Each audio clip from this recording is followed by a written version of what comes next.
estudando sobre uma temática extremamente importante para as nossas vidas. O tema nesta noite é a história da Bíblia Sagrada. Nesta noite nós vamos aprender a história do livro que transformou as nossas vidas e que vem transformando vidas e pessoas em toda a história recente, Nos últimos 2000 anos, a Bíblia Sagrada vem transformando a vida de milhares de pessoas. Meus amados irmãos, eu gostaria apenas de repetir o texto que nós utilizamos como base nesta noite, que se encontra ali em 2 Timóteo, capítulo de número 3. Eu gostaria de ler o verso 14 também, que diz assim: Tu, porém, permanece naquilo que aprendeste e de que foste inteirado, sabendo de quem o tens aprendido, e que desde a tua meninice sabes as sagradas escrituras, que podem fazer-te sábio para a salvação, pela fé que há em Cristo Jesus.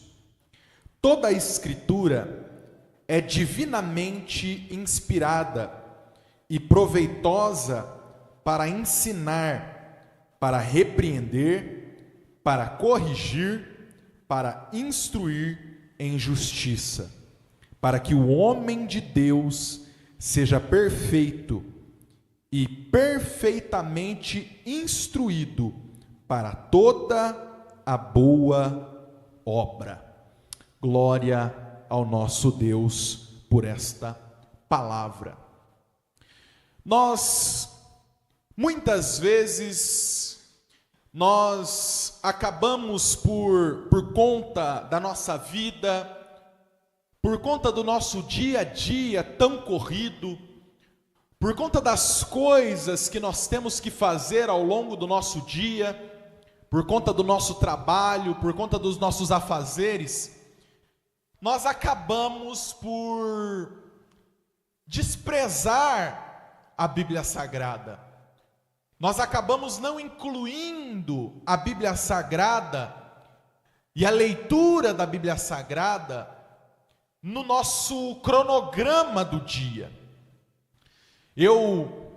Por algum tempo, talvez no último ano, no ano de 2023, eu tive muita dificuldade com relação à questão da leitura bíblica.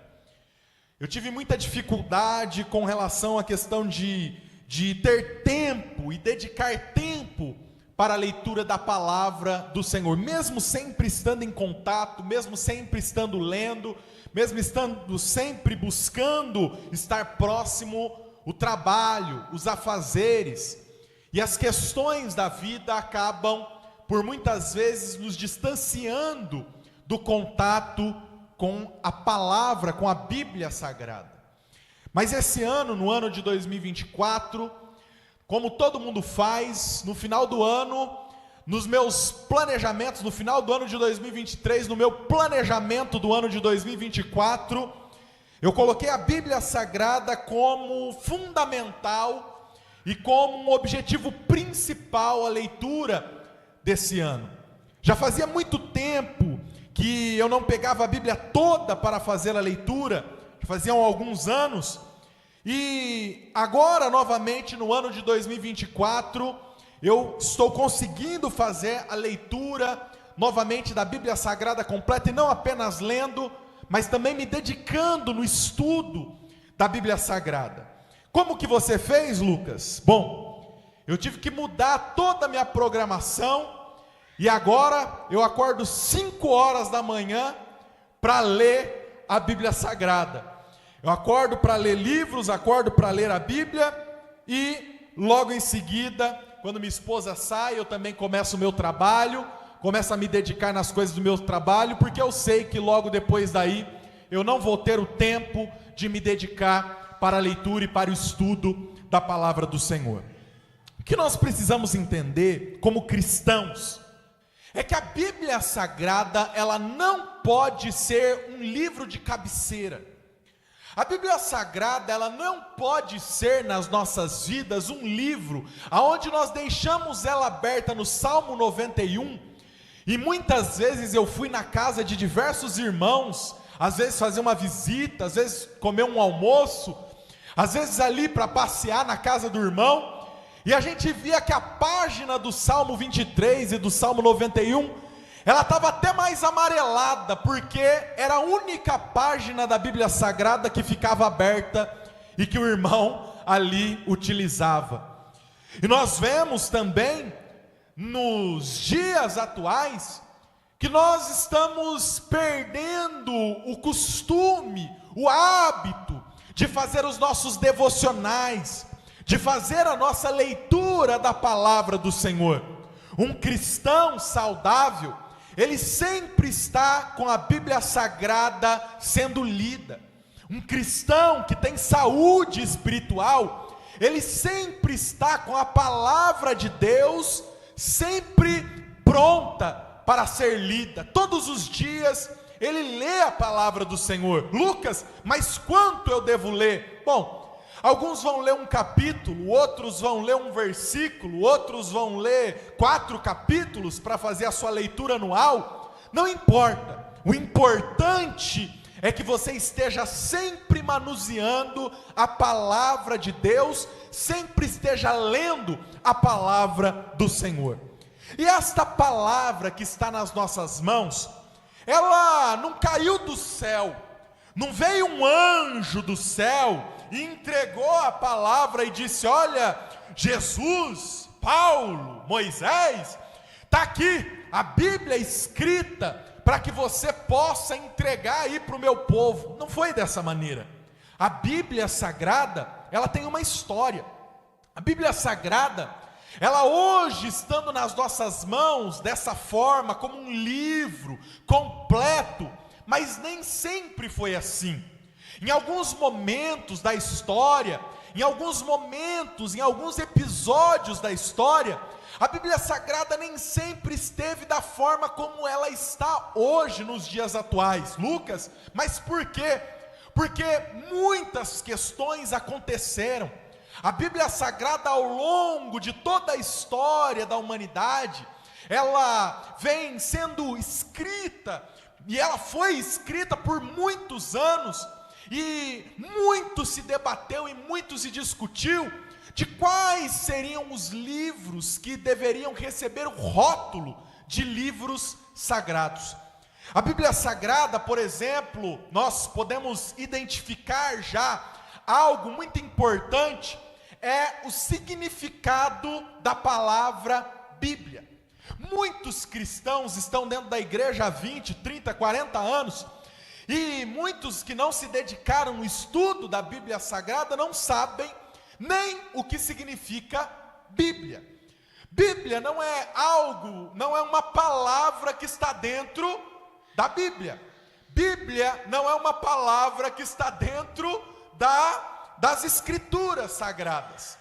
A palavra Bíblia, ela vem da origem que significa conjunto de livros. A Bíblia Sagrada não é apenas um livro, pelo contrário, a Bíblia Sagrada é um conjunto. A Bíblia protestante, por exemplo, é um conjunto de 66 livros. Ela tem 2 divisões. A primeira é o Antigo Testamento. A palavra testamento significa aliança, ou seja, o Antigo Testamento são os livros que compreendem a antiga aliança, o antigo compromisso, o Antigo Testamento. E existe também o Novo Testamento, formado por 27 livros. O Novo Testamento, que também a palavra testamento também significa aliança, significa os livros que fazem parte da nova aliança. Lucas, e o que faz com que essa divisão aconteça? Por que a minha Bíblia Sagrada, ela é dividida em Antigo e Novo Testamento? A Bíblia Sagrada é dividida em Antigo e Novo Testamento, porque ela compreende duas alianças, dois períodos que Deus tem com o homem. O primeiro período, a primeira aliança, é a aliança que Deus faz com Moisés, lá no Monte Sinai, aonde Deus entrega para Moisés as tábuas da lei, ou os 10 mandamentos. Essa é a primeira aliança que Deus faz com Moisés. É óbvio que ele não faz apenas aliança com Moisés, mas é Moisés quem inicia a escrita dessa aliança. A aliança, na verdade, começa em Abraão. Deus faz uma aliança com Abraão, e essa aliança ela é consolidada através da figura deste homem chamado Moisés, que é para quem Deus entrega os 10 mandamentos, que são a lei de Deus. Essa é a aliança do Antigo Testamento. Mas o Novo Testamento é uma nova aliança. Qual aliança é essa, Lucas? É a aliança que Jesus Cristo faz com o seu povo através do seu sangue. Quando Jesus Cristo morre na cruz do Calvário, ele estava firmando a sua nova aliança com a humanidade.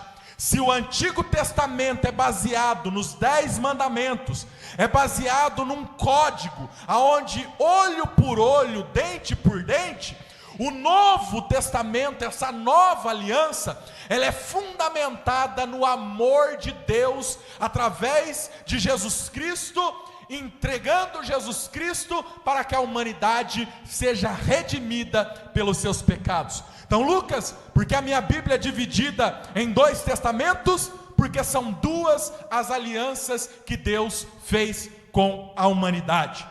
Bom, a Bíblia Sagrada não foi escrita apenas por uma pessoa. Não foi Moisés, simples e unicamente, que escreveu a antiga aliança.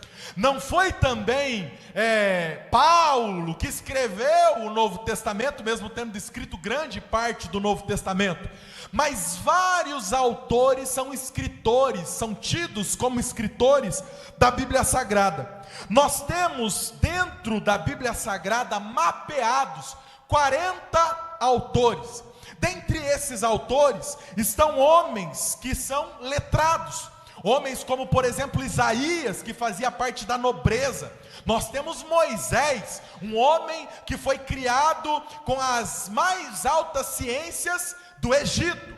Nós temos também homens com um catedral muito alto de conhecimento, como Ezequiel, Daniel, homens que são instruídos, homens que fazem parte da nobreza, homens que são príncipes. Mas nós temos também homens simples, homens que eram profetas, que muitas vezes não tinham nenhuma condição. Nós temos até mesmo um boiadeiro que escreve um dos livros do Antigo Testamento. Nós temos diversas pessoas, diversos homens que são inspirados por Deus, que escreveram os livros da Bíblia Sagrada. Nós temos juízes, sacerdotes, nós temos reis, nós temos homens importantes que escreveram e que os seus escritos hoje estão dentro da Bíblia Sagrada. Mais de 1500 anos foi necessário para que desde o primeiro livro da Bíblia, que não é Gênesis, mas o primeiro livro escrito da Bíblia foi Jó,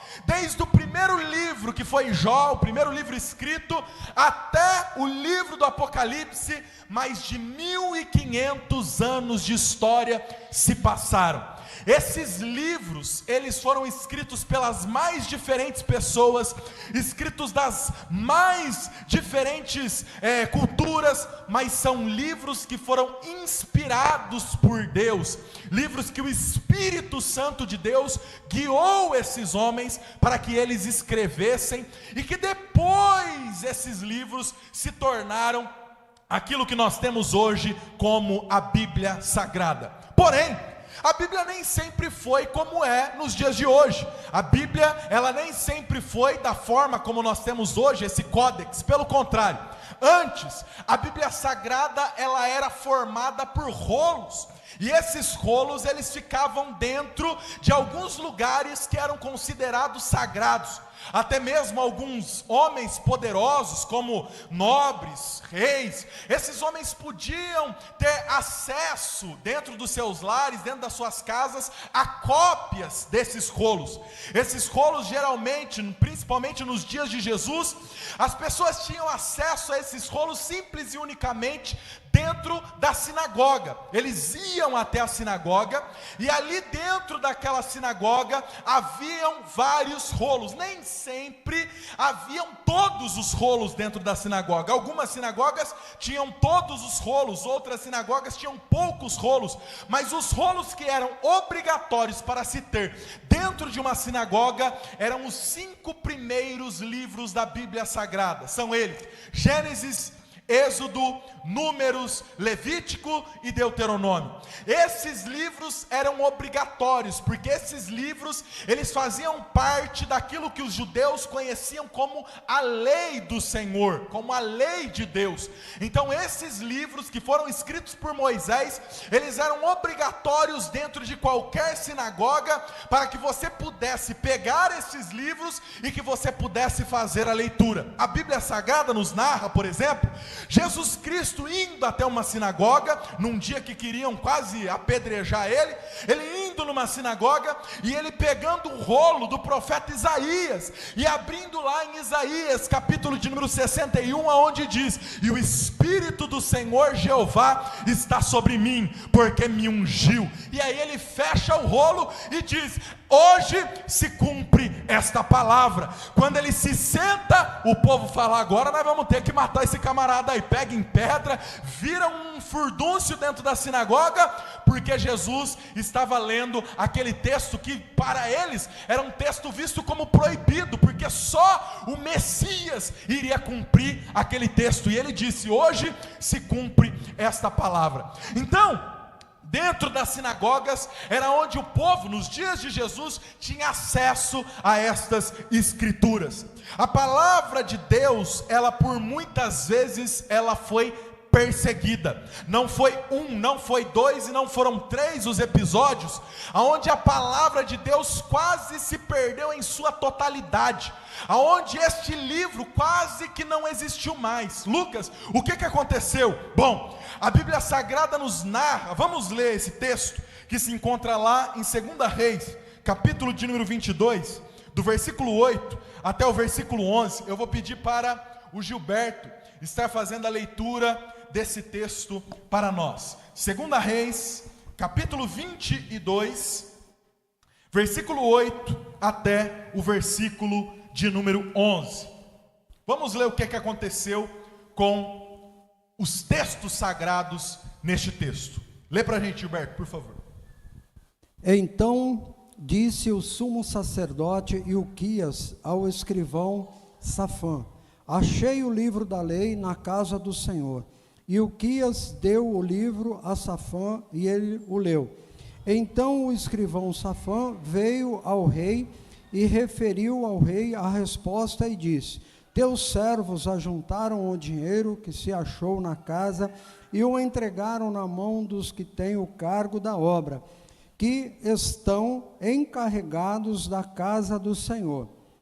Também Safã, o escrivão, fez saber ao rei, dizendo: o sacerdote Ilquias me deu o livro. E Safã o leu diante do rei. E sucedeu, pois, que ouvindo o rei as palavras do livro da lei, rasgou as suas vestes.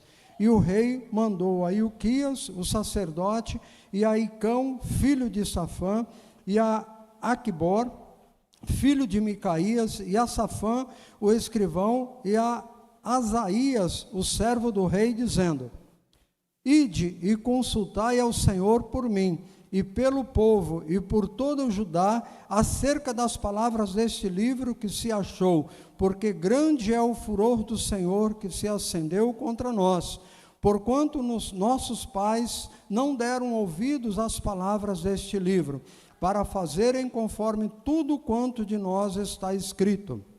Glória a Deus. Até aí, muito obrigado, pastor Gilberto. Meus amados, o que aconteceu nesse texto? Lucas, acharam o livro da lei? Sim.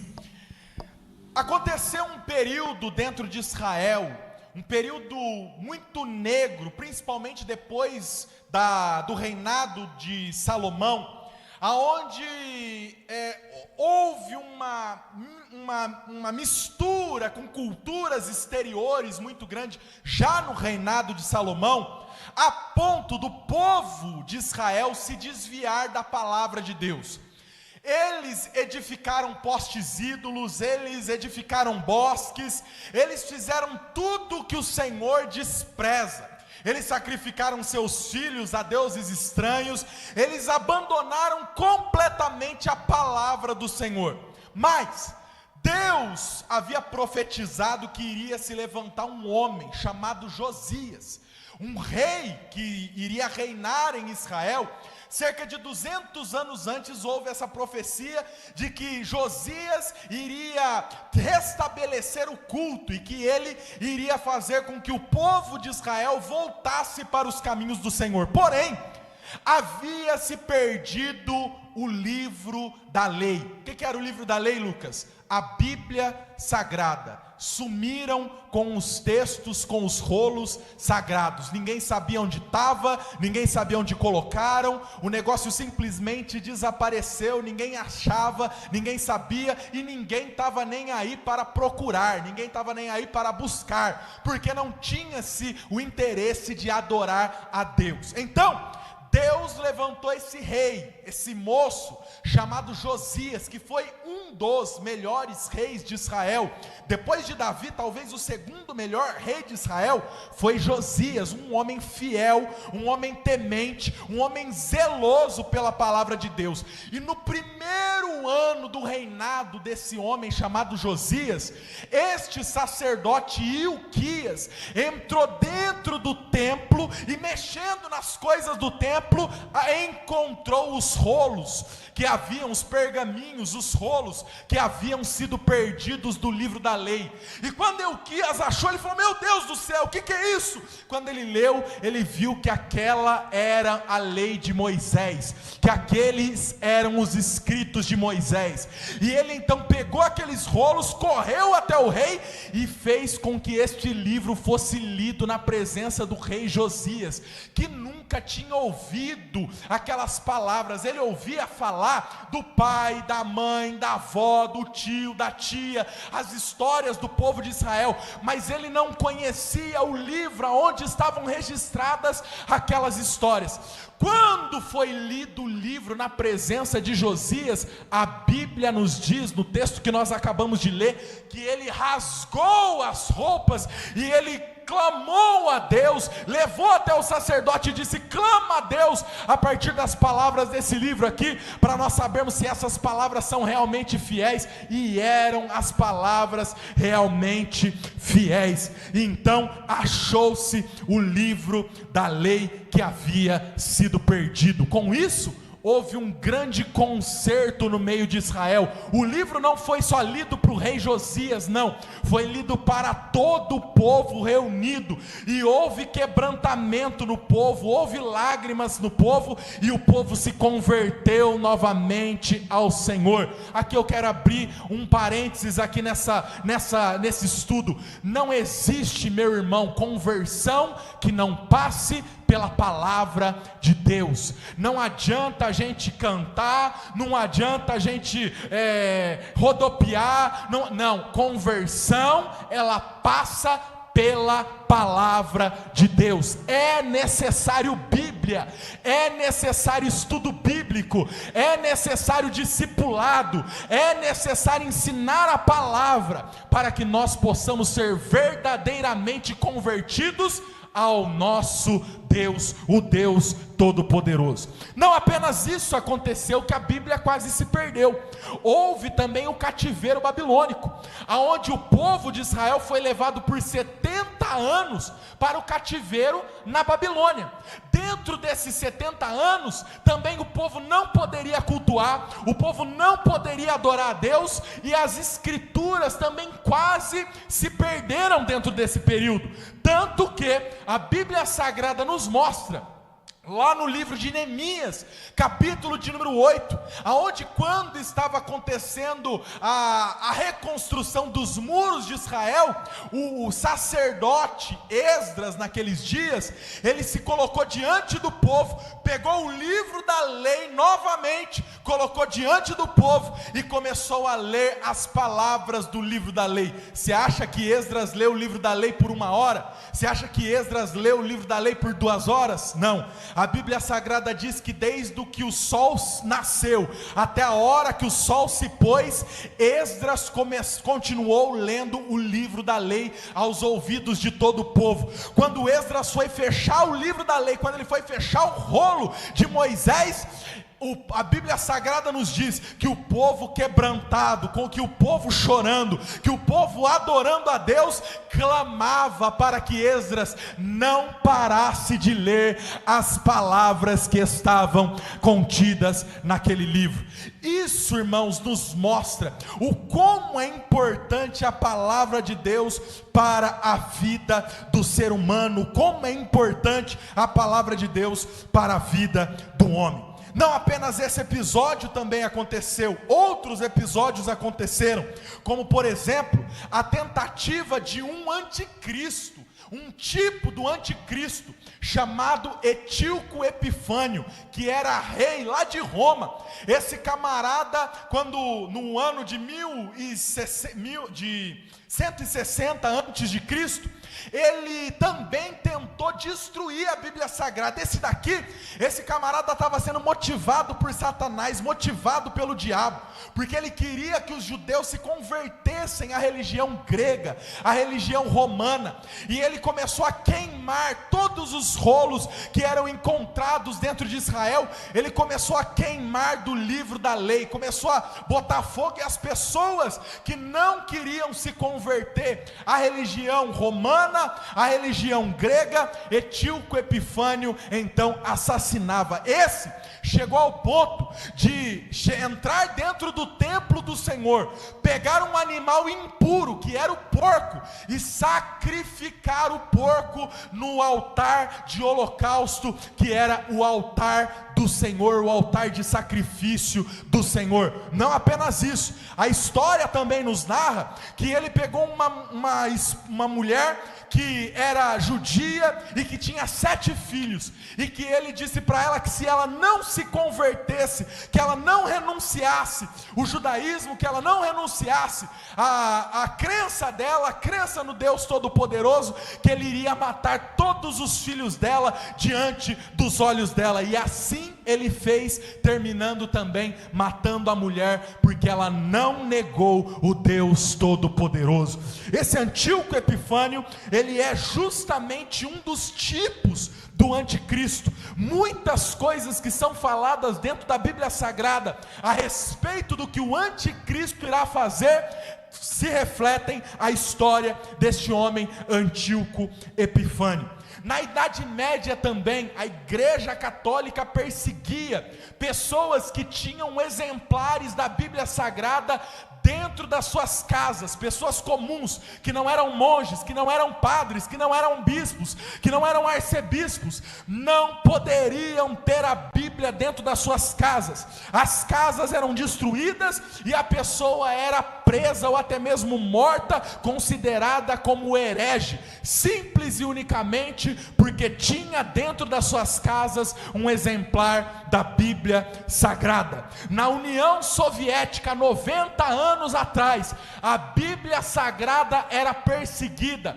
Quem tinha um exemplar da Bíblia Sagrada pegava 7 anos de prisão na Sibéria, no lugar mais frio do mundo, com temperaturas de menos 43 graus à noite. Morriam muitas vezes congelados e não voltavam para casa, simples e unicamente porque tinham um exemplar da Bíblia Sagrada. Lucas, mas a Bíblia Sagrada hoje ainda é perseguida? Ainda é perseguida. Nós estávamos na convenção no ano passado, no final do ano passado, e uma coisa me alegrou grandiosamente. Existe, pastor Odair estava lá conosco, Gilberto também, existe, pastor Odair, um tráfico santo. Sabe o que é o tráfico santo? É o tráfico da Bíblia Sagrada. Nós, como Assembleia de Deus, só no ano passado traficamos mais de 2 milhões de Bíblias Sagradas, levando essas Bíblias para o Oriente Médio, onde ela não pode entrar, levando essas Bíblias para a Filipinas, aonde ela não pode entrar. E pasmem os senhores, milhares de almas já estão se convertendo por conta da Bíblia Sagrada que está entrando dentro desses países. A China comunista nos dias de hoje, a Bíblia Sagrada também não pode entrar, e não só não pode entrar, como a China já está no seu governo programando uma estratégia. Eles, ao invés de proibirem a Bíblia Sagrada, eles vão criar a própria Bíblia Sagrada do Partido Comunista Chinês, a Bíblia que é autorizada pelo governo da China a transitar no meio do povo. Mas a Bíblia Sagrada oficial, a palavra de Deus não alterada, não modificada, já está entrando dentro da China também. Esses dias eu vi um vídeo de uma caixa de Bíblia que chegou lá na China, e os chinesinhos, quando pegava a Bíblia, chorava, agradecia a Deus, porque estava tendo pela primeira vez um exemplar da Bíblia Sagrada nas suas mãos. Isso, meus amados irmãos, é o que nós não entendemos e é o que nós não compreendemos, porque aqui no Brasil nós temos liberdade, nós podemos abrir a Bíblia na rua, no ônibus, nós podemos ir nos becos, nos valados, e sabe o que acontece? Nós não fazemos nada, nós usamos mal a nossa liberdade para pregar a Bíblia Sagrada, mas chegará um tempo aonde esta palavra não poderá mais ser pregada. Se você abrir a Bíblia, você será assassinado, morto e até mesmo preso, a sua Bíblia será queimada. Mas eu creio em Deus e agradeço ao Senhor, porque nos nossos dias ainda nós temos os remanescentes, gente que ama essa palavra, gente que prega essa palavra, e gente ainda mais que vive esta palavra. A Bíblia Sagrada sempre foi perseguida. O diabo percebeu ao longo da história que era impossível destruir a Bíblia, que era impossível destruir os rolos. Por que, Lucas? Porque haviam cópias e mais cópias. A Bíblia original, os pergaminhos originais, eram escritos em peles de animal, e com o tempo, a pele de animal, ela fazia com que as letras, elas se apagassem, e isso motivava com que houvessem cópias e mais cópias desses textos sagrados. Cópias e mais cópias. Então, era impossível. O diabo podia queimar quantas cópias fosse, destruir quantas cópias fosse, mas sempre existiam mais cópias e mais cópias da Bíblia Sagrada sendo distribuídas e estando com os irmãos. Mas, e o que o inimigo então fez? A estratégia agora, principalmente no nosso país, onde a Bíblia Sagrada não é proibida, a estratégia agora que o inimigo utiliza é reinterpretar a Bíblia Sagrada. é fazer com que as palavras que estão dentro desse livro sejam reinterpretadas, dando novos significados, dando novas interpretações, dando novos entendimentos. A Bíblia fala, mas não é bem assim. A Bíblia fala, mas não é desse jeito. A Bíblia fala, mas isso daí é coisa daquele tempo, é coisa daquela cultura, isso daí passou. Mas Jesus disse: passa o céu, passa a terra, mas a minha palavra permanece a mesma. A palavra de Jesus, a sociedade muda, o governo muda, o presidente que está aí vai embora, o outro já foi, a situação no governo muda, a situação no cenário da sociedade muda, os homens levantam e caem, mas a palavra de Deus, essa permanece a mesma. Quem pode adorar a este Deus nesta noite? Esdras tem uma importância gigantesca, porque é Esdras que vai organizar pela primeira vez todos esses rolos da antiga aliança, do Antigo Testamento. É ele que vai organizar todos esses rolos de todos os profetas, os livros históricos, o Pentateuco de Moisés, os Salmos. É ele quem vai fazer toda essa organização, pegar todos esses pergaminhos e vai dar uma definição para esses pergaminhos que ficou conhecida na história como a Bíblia hebraica. A Bíblia que os judeus seguem nos dias de hoje, que é apenas o Antigo Testamento, que é apenas a antiga aliança, que seguem até os dias atuais, essa Bíblia sagrada, ela foi organizada por este sacerdote Esdras.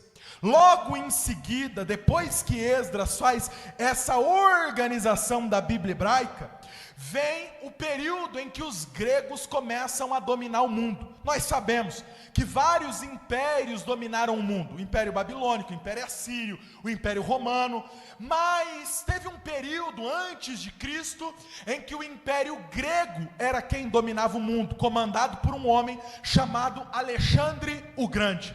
E existia uma coisa muito interessante dentro do período dos gregos, que é imprescindível para a história da Bíblia Sagrada. Os gregos se apaixonaram pela Bíblia Sagrada. É impressionante como um dos maiores impérios da humanidade se apaixonaram pelo livro dos judeus, se apaixonaram pelo livro do povo de Israel, se apaixonaram tanto, mas tanto, que muitos gregos se converteram ao judaísmo, que muitos gregos passaram a crer no Deus monoteísta da fé dos judeus e dos israelitas, a ponto de um dos faraós do Egito, que era um dos generais de Alexandre, Ptolomeu, mandar que 72 sábios dos judeus, 72 anciãos, que eles fizessem a primeira tradução de todos aqueles rolos que Esdras havia organizado, e eles traduzissem esses rolos pela primeira vez para a língua mais falada no mundo, que era o grego.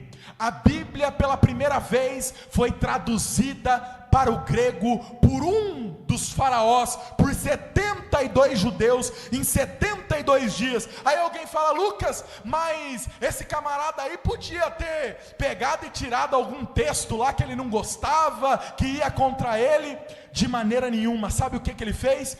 Esses 72 judeus fizeram, cada um deles fez a sua versão. No final, todas essas versões foram comparadas. Se tivesse alguma diferença, todos eles tinham que refazer. 72 versões de pessoas diferentes, no final se transformaram naquilo que é chamado de a Bíblia da Septuaginta, que significa 70, dos 70 judeus.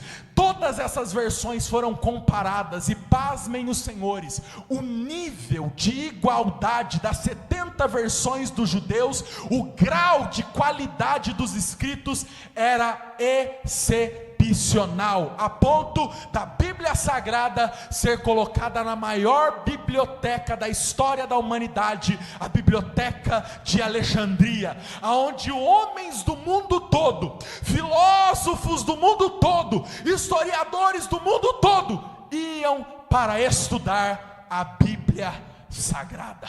Essa história nos mostra o como Deus utiliza até as nações ímpias para que Ele cumpra com o seu propósito e com a sua vontade. Se não fossem os gregos traduzirem a Bíblia, dificilmente nós teríamos acesso hoje de forma fácil a esses manuscritos antigos, mas hoje qualquer pessoa pode entrar na internet e baixar a versão da Septuaginta, da tradução que foi realizada pelos povos gregos. Se alguém tem alguma dúvida, Lucas, mas e lá nos originais tem alguma diferença dos dias de hoje?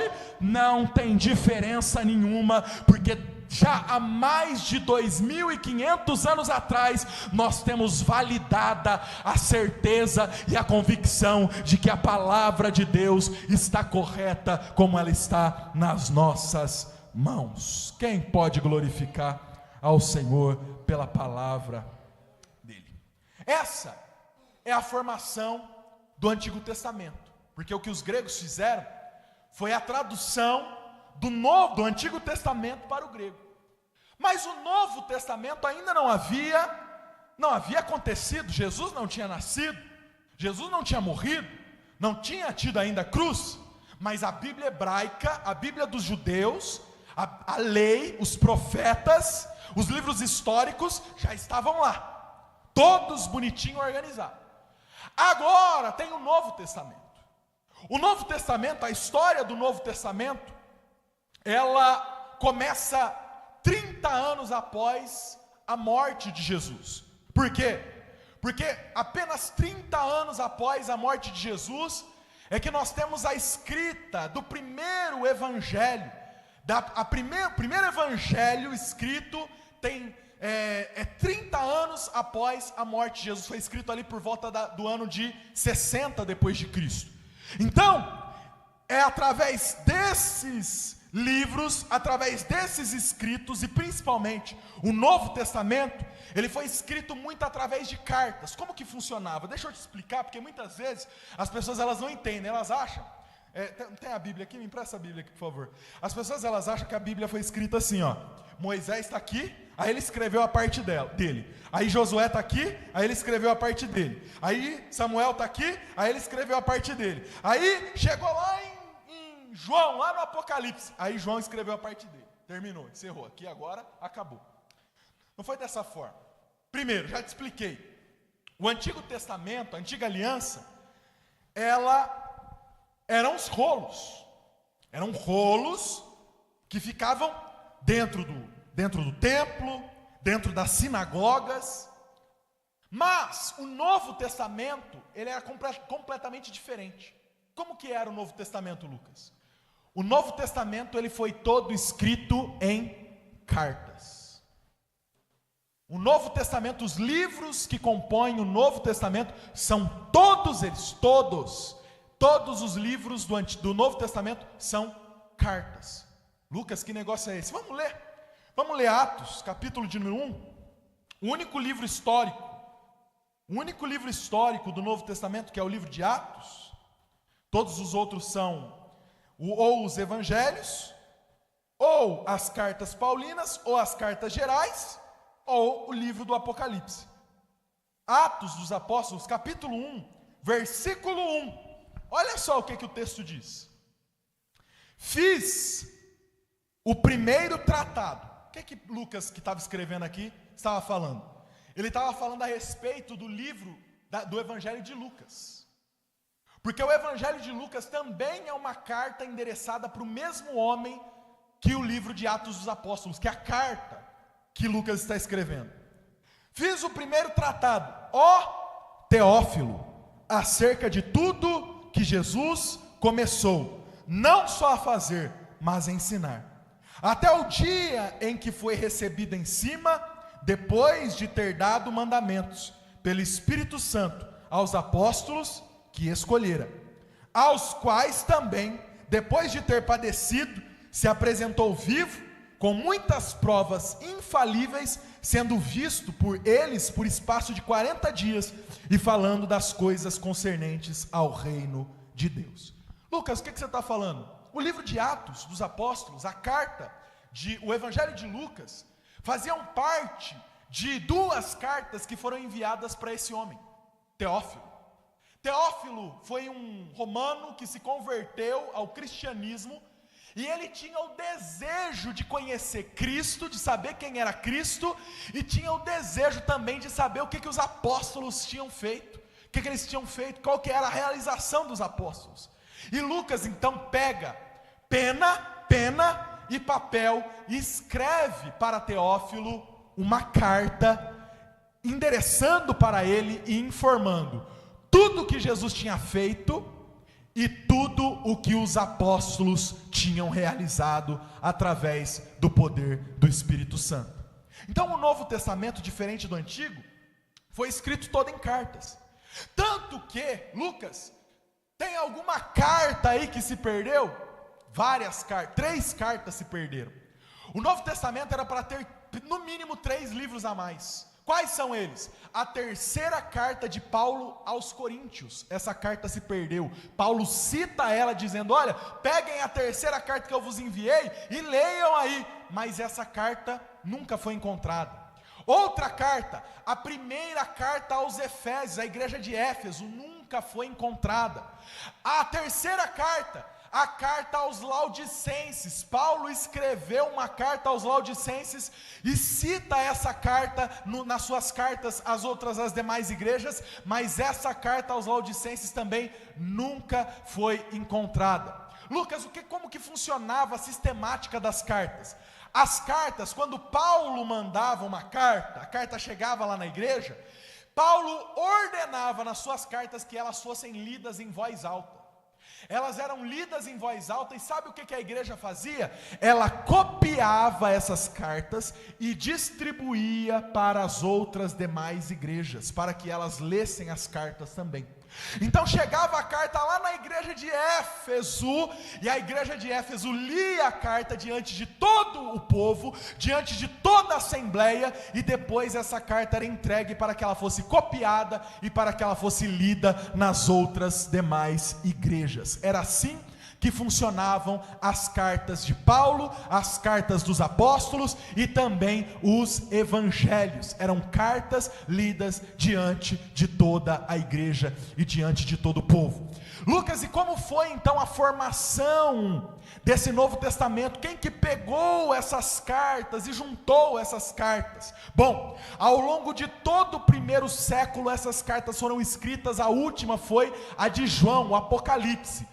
E todas essas cartas, elas foram juntadas, foram coletadas, foi-se feito um trabalho pelos pais da igreja, Crisóstomo, Jerônimo e tantos outros homens, que conseguiram unificar essas cartas, e hoje nós temos o Novo Testamento com as cartas paulinas, as cartas gerais e 4 dos evangelhos, que são as 4 histórias de Jesus. 3 delas são idênticas, iguais, os sinópticos, e a carta à igreja, que é o evangelho de João. Então, essa foi a formação do Novo Testamento.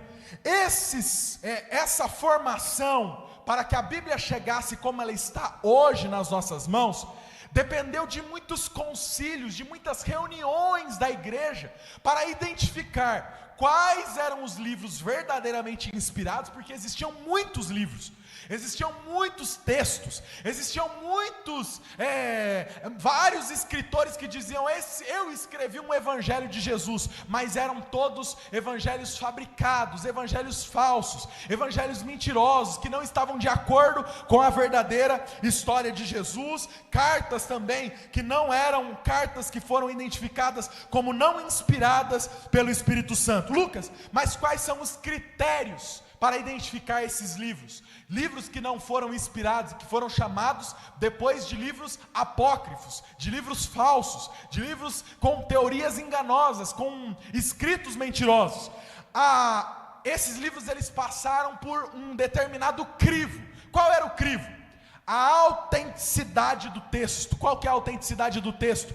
Se o texto ele realmente era um texto autêntico, se ele tinha verdadeiramente comprovação histórica, se ele tinha também comprovação de outros textos. Nisso daí vários textos apócrifos ficaram de fora, livros como por exemplo de Enoque, livros como por exemplo de Jasher, que eram textos mentirosos, escritos muitos anos depois, que foram reprovados na autenticidade do texto. A inspiração divina, como é que era identificada a inspiração divina num texto sagrado? Era identificada a partir dos textos de Moisés e dos evangelhos de Jesus e dos textos dos apóstolos. Então, eles pegavam os textos que eram comprovadamente escritos por Paulo, por Pedro, por Lucas, por Marcos, por Mateus, os textos de Moisés, os textos dos profetas, e verificavam se esses textos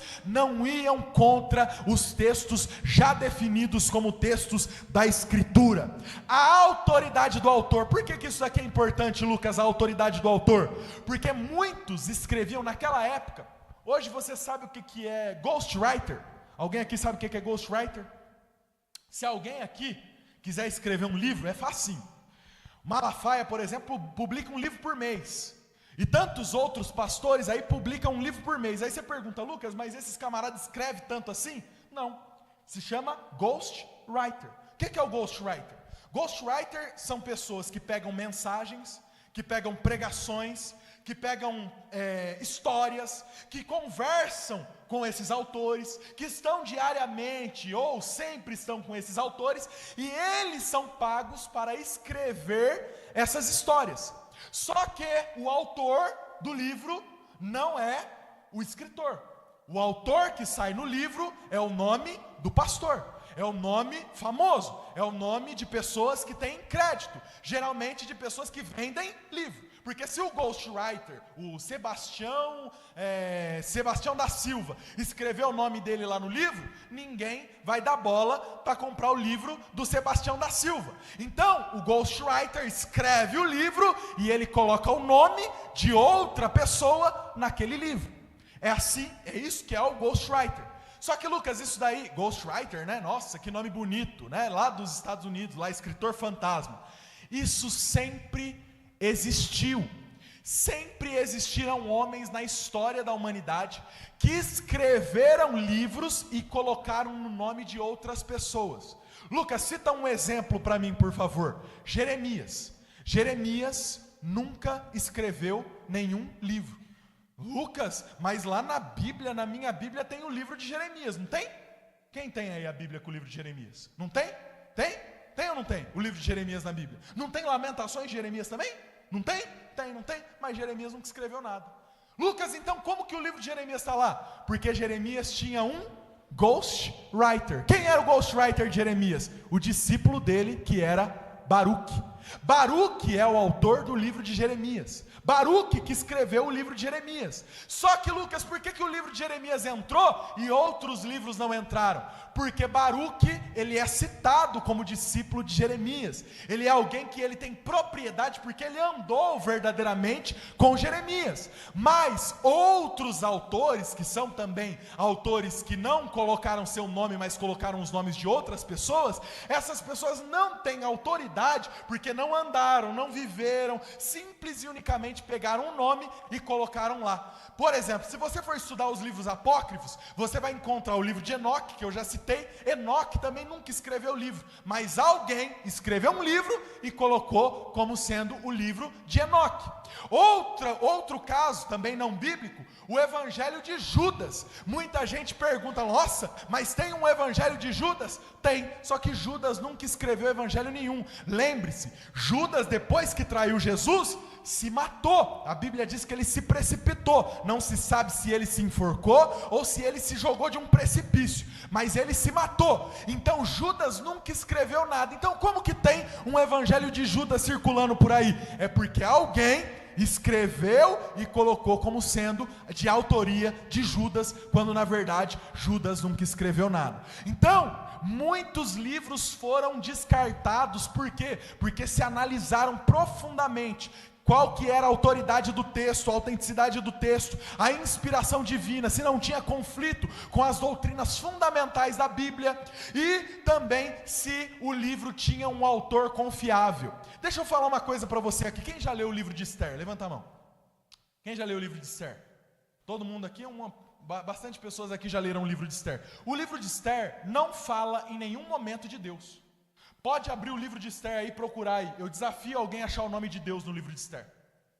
Alguém já achou? Já achou? Vai procurar a vida inteira e não fala de Deus. Lucas, então por que o livro de Esther está na Bíblia? Porque Esther, ela tem a autenticidade do texto, do acontecimento histórico. A história de Esther é a história da festa de Purim. A história de Esther é uma história que nos leva a como o povo de Israel estabeleceu a festa de Purim. É por isso que o livro de Esther está lá dentro da Bíblia, porque ele é um livro que ele tem autenticidade histórica, o texto é autêntico.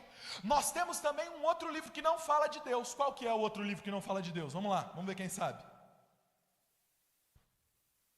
Vamos lá. Cantares. Cantares de Salomão é o que, gente? Cantares de Salomão, tem criança aqui? Tem criança lá no fundo. Bom, Cantares de Salomão é um texto que fala da relação de um homem e de uma mulher. Quando você lê Cantares de Salomão, lê você e sua esposa Cantares de Salomão. Eu nunca li com a minha esposa. Um dia eu te desafio. Cantares de Salomão é um livro romântico. É um livro onde um homem se declara para uma mulher e uma mulher se declara para um homem. Então, Cantares de Salomão é isso, é um livro romântico, é um livro de amor. Só que Cantares de Salomão tem a sua autenticidade porque foi escrito por Salomão, um homem que tem autoridade bíblica. Por isso que o livro está lá. Só que o que aconteceu, gente?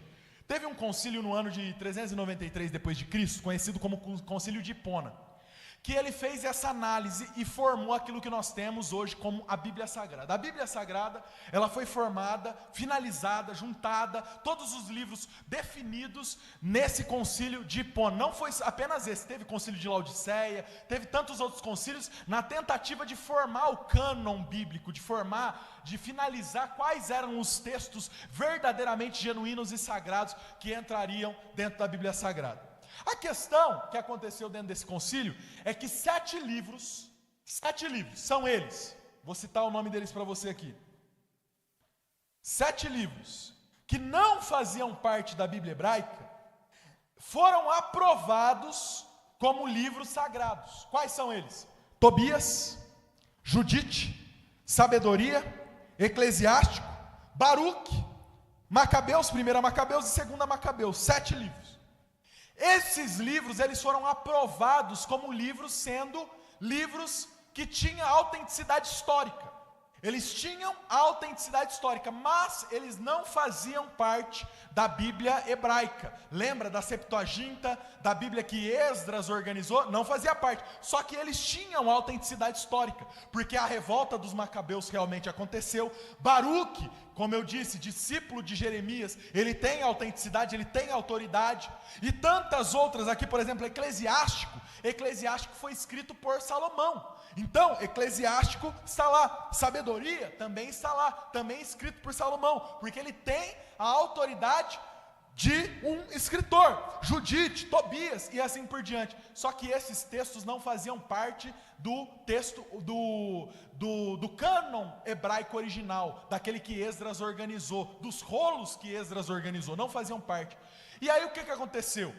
Quando houve a cisma da igreja, quando houve a reforma protestante, Lutero, ele decidiu e definiu por seguir o Antigo Testamento como os judeus seguem até os dias de hoje. Então, sagrado, no Antigo Testamento, só aquilo que os judeus consideram sagrado até os dias atuais. Então, esses livros não entraram dentro do cânon protestante, dentro da Bíblia protestante, porque esses livros foram colocados dentro do cânon que Esdras havia organizado, que era a Bíblia hebraica. Aí você pergunta, Lucas, então está respondido. Por que a Bíblia católica tem 7 livros a mais do que a Bíblia evangélica? Sim, porque quando nós tivemos a reforma protestante, eles continuaram com esses 7 livros a mais, que estavam dentro do cânon que foi estabelecido no Concílio de Hipona, e nós seguimos com esses livros não estando, porque eles não estavam dentro daquilo que era considerado como original. Ficou claro? Ficou claro? Lucas, mas então Lutero tirou? Não estava, foi colocado, foi adicionado, e Lutero simplesmente voltou a como deveria estar dentro do original, tanto que esses textos, Tobias, Judite, Sabedoria, Eclesiástico, Baruque, 1 Macabeus e 2 Macabeus, eles não fazem parte da Bíblia dos judeus. Se você pegar a Bíblia dos judeus, hoje esses livros não estão lá. Ela está justamente igual à nossa, de Gênesis a Malaquias. Mas, dentro da Bíblia católica, no Antigo Testamento, esses textos estão lá. Ah, mas eu não posso ler? Não, leia. Macabeus, por exemplo, é um livro importantíssimo na parte histórica. Quem gosta de história da Bíblia Sagrada, leia Macabeus, porque a revolta dos Macabeus é importantíssima na história bíblica. Tobias e tantos outros são. Eclesiástico mesmo, se você ler o capítulo 13 de Eclesiástico, não tem um livro que fala mais sobre idolatria do que Eclesiástico, que fala contra, que prega contra a idolatria do que Eclesiástico. Está lá, estão aí para serem consultados, para serem lidos, mas não fazem parte da originalidade da Bíblia Sagrada. Quando nós falamos a respeito da Bíblia, meus irmãos, nós precisamos entender a importância que ela tem nas nossas vidas. Teve um jovem que amava tanto as Escrituras, que o sonho desse jovem, ao longo da vida dele toda, era traduzir a Bíblia para o português. O desejo dele era traduzir a Bíblia para a nossa língua, para o português. O nome desse jovem era João Ferreira de Almeida. João Ferreira de Almeida tinha um sonho, um desejo, ele era padre, e ele tinha o desejo de traduzir a Bíblia para a língua portuguesa. Só que ele conseguiu traduzir. Ele traduziu a Bíblia, só que quando ele mandou a Bíblia para que ela fosse publicada, ela foi de navio. E sabe o que aconteceu? A Bíblia caiu no mar. 66 livros. Sabe quantos anos ele demorou para traduzir a Bíblia? 5 anos. Para traduzir a Bíblia inteira para o português. Quando ele mandou para publicar, caiu no mar. Só que ele não desistiu. Ele tinha o desejo de ver a Bíblia na língua portuguesa. E ele falou, não, eu vou conseguir. Ele traduziu dos originais, do grego, do hebraico. E ele traduziu, ele era versado, falava muitas línguas, latim, hebraico, falava aramaico, falava grego. E o desejo ardia dentro do coração dele de trazer a Bíblia também para a língua portuguesa. E ele tentou, de novo. Começou, e foi 1 ano, 2 anos. Quando chegou em 2 anos e meio, quase 3 anos, sabe o que aconteceu? Chuta, ele morreu. Quando ele estava em Ezequiel, capítulo 37, ele morreu.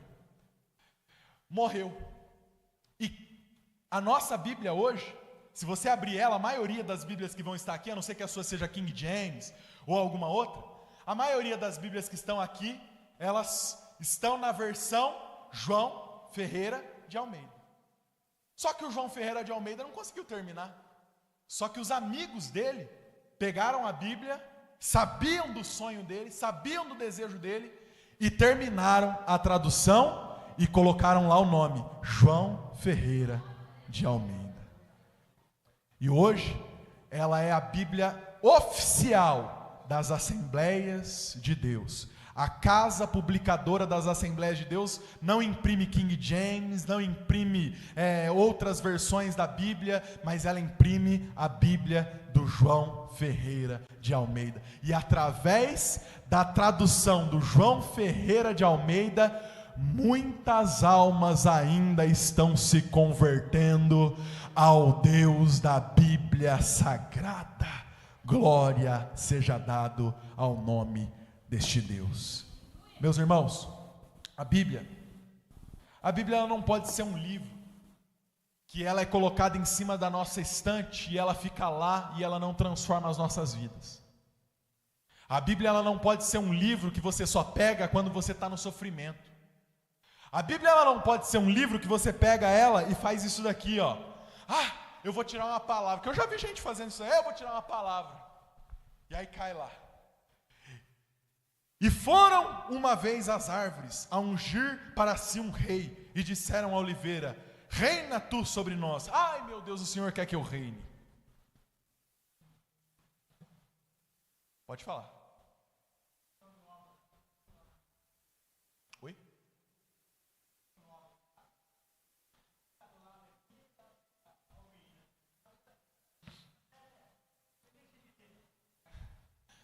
O que acontece? Deixa eu explicar para vocês, isso daí é muito importante. A língua é viva. A língua é viva. Vocês entenderam? A língua é viva. Se eu pegar você aqui hoje e levar você há 100 anos atrás e deixar você aqui no Brasil mesmo, mas há 100 anos atrás, a língua que era falada era qual? Era qual? Era qual? Era o português. Era ou não era? Era ou não era? Meu Deus do céu, gente. Se é assim, vocês me desanimam. Qual que era a língua falada há 100 anos atrás no Brasil, gente? Muito obrigado. Só que ele era falado como falava-se hoje? Falava-se do jeito que se fala hoje? Há 100 anos atrás, vai dar o quê? 1924? Pega um texto original de 1924 para você ler. Você vai encontrar, olha só o que você vai encontrar. Você vai encontrar em cima do U, você vai encontrar 2 pontinhos.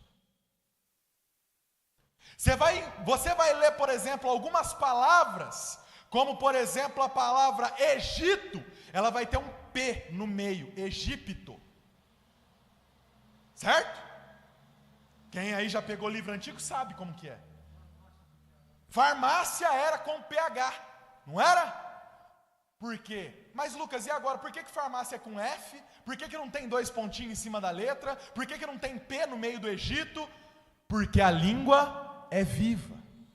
A língua ela está em constante mudança. Quando é que vai parar de sair versões atualizadas e corrigidas da Bíblia? Nunca. Porque todos os livros estão sendo constantemente atualizados. Por quê? Porque a língua ela muda, a língua se transforma, a língua é viva. E a Bíblia está escrita na língua humana. E ela se transforma, ela muda. Tem uma versão aonde vai estar escrito concupiscência e uma outra versão que vai estar escrito desejos da carne. Vai ter uma versão que vai estar escrito anátema e uma outra versão que vai estar escrito maldição. Vai ter uma versão que vai estar escrito abdicar-se e na outra versão vai estar escrito abrir mão. Por quê? Porque a língua é viva. A Bíblia, ela não foi escrita na língua de anjo. A Bíblia foi escrita na língua de homem. E a língua do homem muda. Antigamente você costumava chamar de irmão. Hoje você chama de mano. Qualquer dia. Não é brincadeira, gente. Qualquer dia pode acontecer. Eu não sei. Talvez eu não esteja nem vivo para isso. Mas de você abrir a Bíblia e está lá escrito lá mano. Aí você vai falar assim, meu Deus do céu, o que é isso? Não, é porque a língua é viva. A língua muda. As pessoas mudam a sua forma de compreensão das palavras. E pode ser que um dia você abre a Bíblia lá e vai estar escrito ali, ó, saúda seu mano com ósculo santo. Vai saber. E aí o camarada não pegou a versão corrigida, tá lá na antiga ainda, vai estar escrito irmão. Então, irmãos, acontece isso. Só que tem uma coisa que nós precisamos entender. Essa palavra aqui, ela é espada. Me mostra um livro que faz o traficante virar pastor. Me mostra um livro que tira a prostituta lá mais suja do centro da casa de prostituição e coloca ela em cima do altar para virar missionária, para ganhar almas para Jesus. Me mostra um livro que é capaz de transformar e mudar a vida do homem, como esse livro aqui. Sabe por que esse livro, mesmo estando escrito em palavras de homem, ele ainda transforma a vida, ele ainda muda pessoas, ele ainda salva vidas? Porque ele não é a palavra de um simples homem, mas é a palavra de Deus. Este livro aqui, aberto, ele tem poder de mudar a história do homem, de mudar a história da mulher, e não apenas disso, mas de lá no último dia nos levar para morar nas mansões celestiais. Meu irmão, esse livro tem que ser amado, lido, estudado, relido, aprendido. E este livro aqui é o manual da vida do crente, é o manual da vida do homem. Tudo que está escrito aqui, palavra por palavra, vírgula por vírgula, letra por letra, não foi o homem que falou, eu vou escrever, não, foi o Espírito Santo de Deus que disse, escreva. É isso que nós precisamos entender. Que Deus abençoe vocês e até a próxima oportunidade.